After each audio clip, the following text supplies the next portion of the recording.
आपके अपने YouTube channel class दोस्तों आपका स्वागत है। जैसे कि दोस्तों आपको पता है हमारा 14 मार्च को कक्षा 11वीं का बहुत एक 7 पेजेस का पेपर है। लगातार दोस्तों मैं आपको तैयारी करा रहा हूँ। ओके, इसलिए दोस्तों मैंने आपको कहा है पार्ट 1 आ चुका है आपके 2 अंक के महत्वपूर्ण प्रश्न का। ओके, आज इस वीडियो में हम क्या है 2 अंक के महत्वपूर्ण प्रश्न देखेंगे। ये आपका पार्ट 2 है। ओके, इससे पहले पार्ट 1 आ चुका है। क्रम से दोस्तों वीडियो देखना चाहते हैं, तैयारी करना चाहते हैं, अलग से प्लेलिस्ट बना दी है क्लास 11th फिजिक्स वार्षिक परीक्षा इंपॉर्टेंट क्वेश्चन 2024 के नाम से प्लेलिस्ट है। तो प्लेलिस्ट में जाकर क्रम से वीडियो देखकर आप तैयारी कर सकते हो।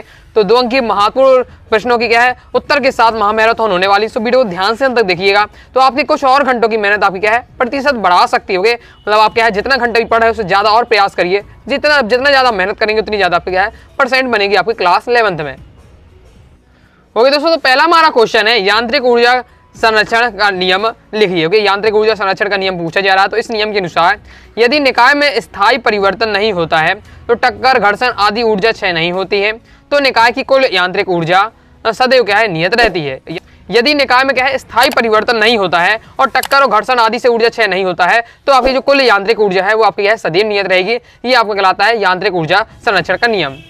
नेक्स्ट दोस्तों हमारा सेकंड क्वेश्चन है प्रत्याश तथा अप्रत्याश संघट्ट में अंतर लिखिए। बहुत ज्यादा महत्वपूर्ण है, प्रीवियस ईयर में पूछा जा चुका है। मतलब पिछले साल की वार्षिक परीक्षा के पेपर में आ चुका है। प्रत्याश और आपका अप्रत्याश संघट्ट में अंतर देख लेते हैं। ओके, तो प्रत्याश संगठन में क्या है इस संघट्ट में निकाय का सदैव संवेग और गतिज ऊर्जा को दोनों संरक्षित रहते हैं। अर्थात प्रत्याश संघट्ट में गतिज ऊर्जा की कोई क्षति नहीं होती है, जबकि अप्रत्याश संगठन में आपको क्या होता है इस संघट्ट में आपका निकाय का संवेग संरक्षित रहता है किंतु गतिज ऊर्जा संरक्षित नहीं रहती। ओके, इसमें क्या होता है इसमें आपका संवेग भी संरक्षित रहता है साथ ही गतिज ऊर्जा भी संरक्षित रहती है किसमें प्रत्याश संघट्ट में। ओके, जबकि अप्रत्याश संगठन में क्या संवेग तो संरक्षित रहता है लेकिन आपको क्या है गतिज ऊर्जा संरक्षित नहीं रहती। साथ ही क्या है प्रत्याश संगठन में स्टील तथा कांच की दो गोलियों की टक्कर लगभग क्या है प्रत्याश संघट्ट होती है। मतलब एग्जाम्पल दिया है, अगर क्या है 2 स्टील की गोलियों को टकराते हैं या फिर जो कांच की जो 2 गोलियां हैं उन्हें टकराते हैं तो आपकी है प्रत्याश आपके संघट्ट कहलाएंगी। जबकि और अप्रत्याश संगठन में क्या है बंदूक की गोली या लकड़ी के ब्लॉक से टकराकर उसमें धंसकर रह जाती है, ये आपका कहलाता है अप्रत्याश संघट्ट। हो गए, बंदूक की गोली जो लकड़ी में मारते हैं हम तो उसमें क्या है गोली फंस जाएगी। ओके, तो ये हमारा किसका एग्जाम्पल हो जाएगा, ये आपका अप्रत्याश संघट्ट का होगा। हो जाए तो ये आपका क्या है पहले में पॉइंट में आपको परिभाषा बताई गई, दूसरे में आपको उदाहरण के साथ बता दिया, तो इस प्रकार से आपका अंतर हो जाता है। ओके, या फिर आपसे कोई वाला क्वेश्चन आ सकता है प्रत्याश संघट्ट से आप क्या समझते हैं उदाहरण से समझाइए, तो ये आपको इतना लिख दीजिएगा। अप्रत्याश संगठन के बारे में तो इतना आपको इस साइड को बता दीजिए। ओके, नेक्स्ट हमारा है विशेष ऊष्मा धारी। आपको विशेष ऊष्मा की आपको क्या है परिभाषा लिखनी है। तो विशेष ऊष्मा क्या है किसी वस्तु के पदार्थ की विशेष ऊष्मा उस वस्तु के इकाई द्रव्यमान का तापमान 1 डिग्री सेल्सियस बढ़ाने के लिए आवश्यक ऊष्मा की मात्रा होती है। तो याद रख लीजिएगा विशेष ऊष्मा। ओके, नेक्स्ट हमारा क्वेश्चन है किसी पदार्थ की आंतरिक ऊर्जा का क्या अर्थ है।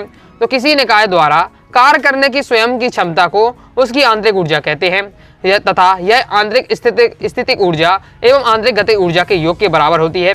आदर्श गैस की आंतरिक ऊर्जा केवल उसके ताप पर निर्भर करती है। ये लाइन याद रखिएगा, वस्तुनिष्ठ में आपसे पूछा जा सकता है।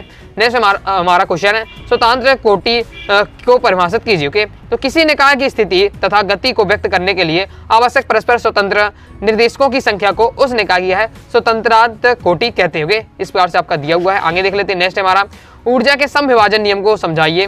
तो बोल्ट्जमैन के ऊर्जा के समविभाजन नियम के अनुसार तापीय सम में किसी ऐसे गतिज निकाय की गतिज समस्त गतिज ऊर्जा जो कि बहुत से कणों से मिलकर बना हो इसकी स्वतंत्र कोटिकाओं में समान रूप से वितरित होती हैं। यदि निकाय परम ताप T पर क्या है ऊष्मीय संतुलन में है तो स्वतंत्र कोटि के लिए आपका माध्य गतिज ऊर्जा आपका 1/2 kT होती है, जहाँ क्या कि आपका क्या है बोल्ट्जमैन नियतांक है जो आपका कितना होता है। तो ये आपका दिया हुआ है आपका ऊर्जा के समविभाजन का नियम। होगा, याद रख लीजिएगा। नेक्स्ट देख लेते हैं। नेक्स्ट दोस्तों हमारा क्वेश्चन है सेकंड लोलक क्या है, इसकी लंबाई कितने सेंटीमीटर होती है। बहुत ज्यादा महत्वपूर्ण है, प्रीवियस पेपर में आ चुका है सेकंड लोलक के बारे में। होगे, तो जिस सरल लोलक का आवर्तकाल 2 सेकंड होता है उसे क्या है सेकेंडी लोलक कहते होंगे।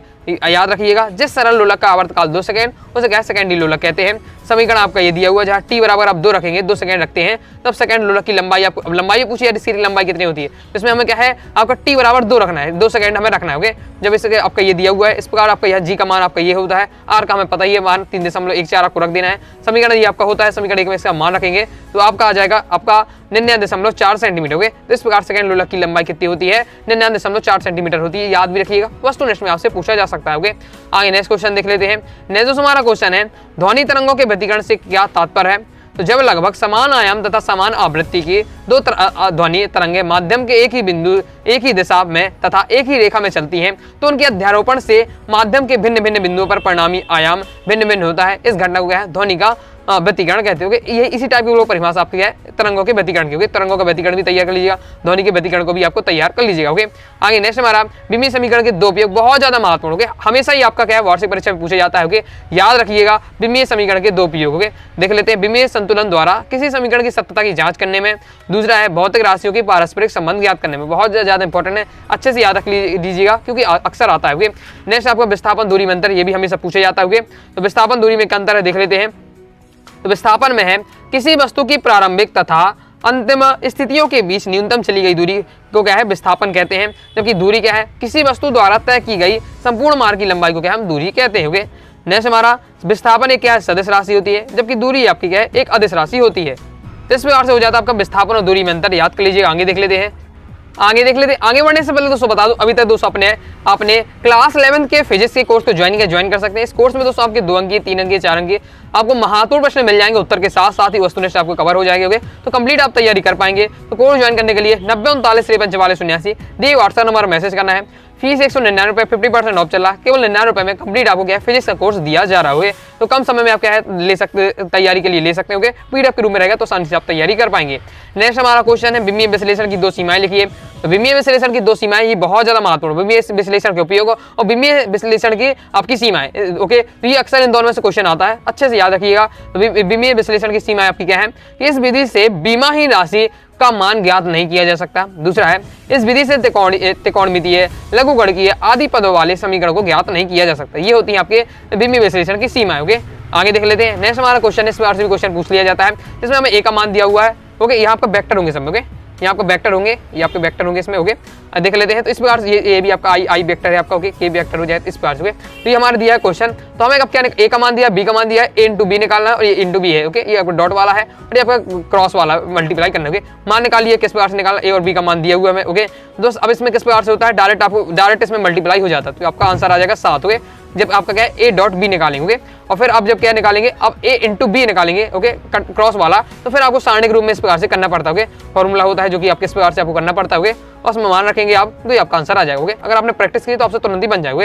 देख लीजिए, आगे देख लेते हैं।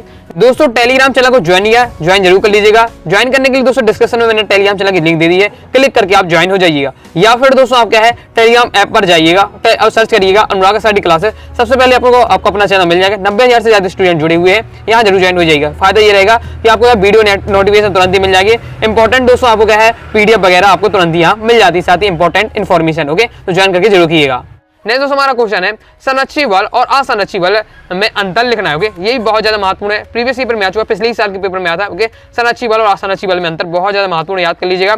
तो संरक्षी बल और असंरक्षी बल में क्या अंतर है देख लेते हैं। तो संरक्षी बल है कि संरक्षी बल द्वारा किसी कण को एक बिंदु से दूसरे बिंदु तक ले जाने में किया गया कार्य कण के मार्ग पर निर्भर नहीं करता है। क्योंकि असंरक्षी बल में किसी कण को एक बिंदु से दूसरे बिंदु तक ले जाने में किया गया कार्य कण द्वारा अपनाए गए मार्ग पर निर्भर करता है। संरक्षी बल में क्या है मार्ग पर निर्भर नहीं करता है, जबकि असंरक्षी बल में क्या है मार्ग पर निर्भर करता है। ओके, ध्यान रखिएगा। आगे नेक्स्ट हमारा संरक्षी बल में क्या है कि संरक्षी बल द्वारा कण को एक पूर्ण चक्र में ले जाने में किया गया कार्य क्या शून्य होता है, जबकि असंरक्षी बल द्वारा कण को एक पूर्ण चक्र में ले जाने में किया गया कार्य शून्य नहीं होता है। ओके, तो ये है आपके संरक्षी और असंरक्षी बल में अंतर। 2 नंबर अक्सर आता है, तो 2 आपको पॉइंट अच्छे से तैयार कर लीजिएगा। आगे देख लेते हैं। आगे दोस्तों हमारा नेक्स्ट क्वेश्चन है सीमांत घर्षण किसे कहते हैं। चलिए इसे देख लेते हैं। तो सीमांत घर्षण क्या है, जब एक वस्तु दूसरी वस्तु के पृष्ठ पर ठीक गति करने की स्थिति में होती है तो दोनों वस्तुओं के संपर्क तलों के मध्य कार्य करने वाले अधिकतम घर्षण बल को क्या है सीमांत घर्षण कहते हैं। ओके, याद रख लीजिएगा। आगे देख लेते हैं। नेक्स्ट हमारा आवेग क्या है, SI मात्रक लिखिए। तो बल तथा समय अंतराल के गुणनफल को क्या है बल का आवेग कहते हैं। इसका SI मात्रक न्यूटन इंटू सेकेंड होता है। ओके, मतलब क्या है बल और क्या है समय अंतराल को जब आपका है मल्टीप्लाई करेंगे तो आपका क्या है बल का आवेग आ जाएगा। तो SI मात्रक हो गया न्यूटन और सेकेंड हो जाएगा। किस प्रकार से आपका ये SI मात्रक है, क्योंकि यहाँ का बल का आपको क्या है बल को लिया जा रहा है तो बल का न्यूटन हो जाता है, समय की बात हो रही तो आपका सेकंड हो जाएगा। ओके, इसलिए आपका न्यूटन इंटू आपका मीटर न्यूटन इंटू सेकंड आपका हो जाएगा आवेग का SI मात्रक। आगे देख लेते हैं। आगे बहुत ज्यादा महत्वपूर्ण ऊर्जा संरक्षण का नियम अक्सर पूछा जाता है। ऊर्जा संरक्षण का नियम क्या है, ऊर्जा संरक्षण के सिद्धांत के अनुसार ऊर्जा का विनाश नहीं होता है, ऊर्जा ना तो क्या है उत्पन्न की जा सकती है और ना ही नष्ट की जा सकती है, केवल एक प्रकार की ऊर्जा को क्या है दूसरे प्रकार की ऊर्जा में रूपांतरण होता है। अर्थात ब्रह्मांड की समस्त ऊर्जा क्या है सदैव नियत रहती है, मतलब ऊर्जा कभी भी नष्ट नहीं होती है, केवल एक रूप से दूसरे रूप में क्या है ऊर्जा का रूपांतरण किया जा सकता है। ओके, मतलब ऊर्जा क्या है हमेशा संरक्षित रहती है, इसलिए क्या है इसे ऊर्जा संरक्षण का नियम कहते हैं। ओके, याद रखिएगा, अक्सर पूछा जाता है, बिल्कुल आसान भी। ओके, नेक्स्ट हमारा क्वेश्चन है 1 कैलोरी ऊष्मा की परिभाषा लिखिए, ये भी पूछा जाता है। 1 कैलोरी की परिभाषा आपकी क्या हो जाती है? 1 ग्राम शुद्ध पानी का ताप 14.5 डिग्री सेल्सियस से 15.5 डिग्री सेल्सियस तक बढ़ाने के लिए आवश्यक ऊष्मा की मात्रा को क्या है 1 कैलोरी कहते हैं। ओके, नेक्स्ट हमारा क्वेश्चन है साइकिल में वायु भरते समय पंप गर्म हो जाता है क्यों? ओके, तो देख लेते हैं कि जब साइकिल में हम क्या है वायु भरते हैं, ओके, साइकिल में जब हम वायु भरते हैं तो पंप हमारा क्या गर्म हो जाता है, क्योंकि वायु भरते समय किए गए कार्य का कुछ भाग पंप एवं वाल्व में घर्षण के कारण क्या ऊष्मा में बदल जाता है, मतलब क्या है घर्षण होता है, घर्षण से क्या है ऊष्मा के रूप में बदल जाता है, इसलिए वो क्या है थोड़ा गर्म हो जाता है। आगे नेक्स्ट हमारा क्वेश्चन है गैसों के अणु गति सिद्धांत के प्रमुख अभिक्रियाएं लिखिए कोई दो। ओके, इंपॉर्टेंट ऐसे देख लेते हैं। तो गैसों के अणु गति सिद्धांत की अभिक्रिया कौन कौन सी है? पहला है प्रत्येक गैस के अणु दृढ़ अति सूक्ष्म ठोस गोले हैं जो पूर्णतः प्रत्यास्थ तथा विद्युत उदासीन होते हैं। इनका आयतन गैस के आयतन की तुलना में क्या है नगण्य होता है। दूसरा है कि दो अणुओं के बीच टक्कर पूर्णतः प्रत्यास्थ होती है, अर्थात अणुओं के टक्कर में गतिज ऊर्जा क्या संरक्षित रहती है। ओके, ये हो जाता है आपका गैसों के अणुगति सिद्धांत के अभिक्रिया। नेक्स्ट हमारा क्वेश्चन है चार्ल्स का नियम लिखिए। तो चार्ल्स का नियम क्या है? चार्ल्स के नियम अनुसार नियत दाब पर किसी गैस के निश्चित द्रव्यमान का ताप 1 डिग्री सेल्सियस बढ़ाने पर इसका आयतन अपने प्रारंभिक आयतन का लगभग 1/273 भाग बढ़ जाता है। ये है आपका चार्ल्स का नियम, तो इसे आपको याद कर लीजिएगा। ओके, तो इस प्रकार से दोस्तों मैं आपको टॉप 20 आपको इंपॉर्टेंट क्वेश्चन आपको बताए होंगे। आगे पार्ट इससे पहले एक पार्ट 1 का चौथा से देख लीजिएगा, आगे और भी मैं पार्ट लाऊंगा और फिर आगे 3 नंबर 4 नंबर इस प्रकार से देखेंगे, वस्तुनिष्ठ भी बताते जाऊंगा। तो क्रम से आप तैयारी करते जाइए। क्रम से तैयारी करना चाहते हैं अलग से प्लेलिस्ट बना दी है आपका क्लास 11th फिजिक्स वार्षिक परीक्षा इंपॉर्टेंट क्वेश्चन 2024 के नाम से प्लेलिस्ट है। प्लेलिस्ट पर जाकर क्रम से वीडियो देखकर आप तैयारी कर सकते हैं। तो आई होप दोस्तों आपको वीडियो पसंद आएगी। वीडियो पसंद आए वीडियो लाइक करके चैनल सब्सक्राइब जरूर करिएगा। कोई दोस्तों डाउट आता है कमेंट में आप जरूर पूछ लीजिएगा। टेलीग्राम चैनल को ज्वाइन किया, टेलीग्राम चैनल को ज्वाइन कर लीजिएगा, इंस्टाग्राम में फॉलो कर लीजिएगा। मिलते हैं नेक्स्ट वीडियो में, तब तक के लिए बाय बाय।